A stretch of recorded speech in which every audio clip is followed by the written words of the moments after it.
It seems like the tension in Ferrari is back, after both of their drivers went on to express their true feelings about the 2024 Barcelona Grand Prix. Once the pace from the car has regressed a little bit, Ferrari turned from a potential championship contender to the fourth fastest team on the track. That is quite representative for the entire season. The masks fall and the drivers say what's on their mind.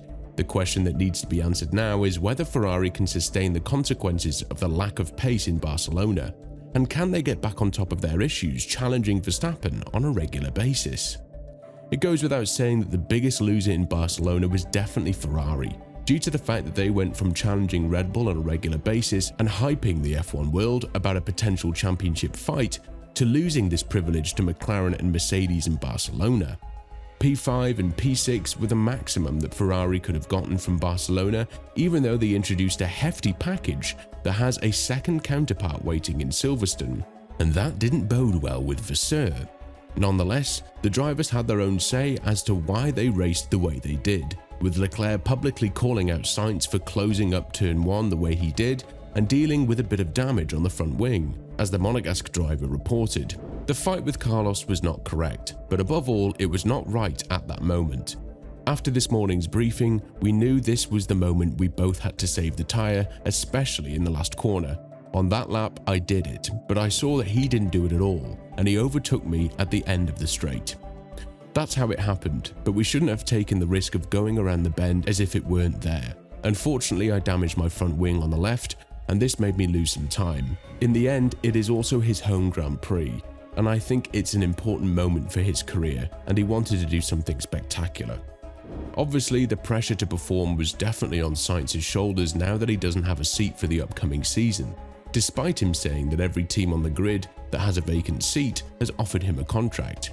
But that doesn't mean you should be driving recklessly in a bid to see for yourself only and not the greater picture for the team, which is something that Leclerc thought was the most important thing to do during the entire racing weekend. Be that as it may, Leclerc lost a potential fight for P4 or even higher, as he believes that his incident was the primary cause of it, stating it on the radio with his race engineer Brian Botzi.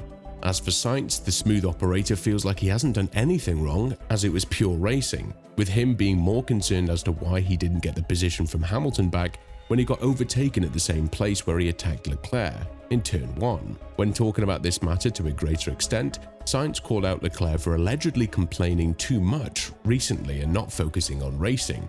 And in the post-race debrief, the 3-time race winner said, "For me, my move was very clear. We had a new soft, Mercedes had a used soft tyre, and we had to go on the attack. I did exactly that. I don't know what happened to Leclerc in the first lap. I don't know if he made a mistake, but I had the opportunity to pass him, and it's not like I could stay behind him for my whole life."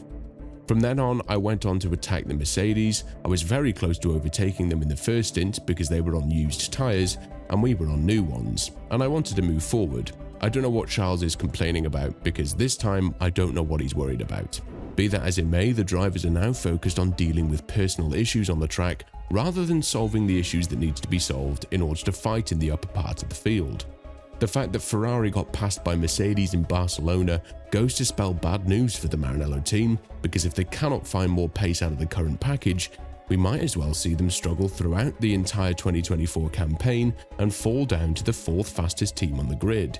It would be a nightmare scenario for a squad that was effectively fighting at the top in the first stint of the season. But regardless of that, the development war that has been happening right now is not going in their direction, and that itself goes to show how much work needs to be done back in Maranello. Fred Vasseur also had his say on this entire situation with Leclerc and Sainz, and when talking about it, the Frenchman said, "I think Leclerc complained because he lost half a second or a second at a time rather than for damage that we did not see from the data.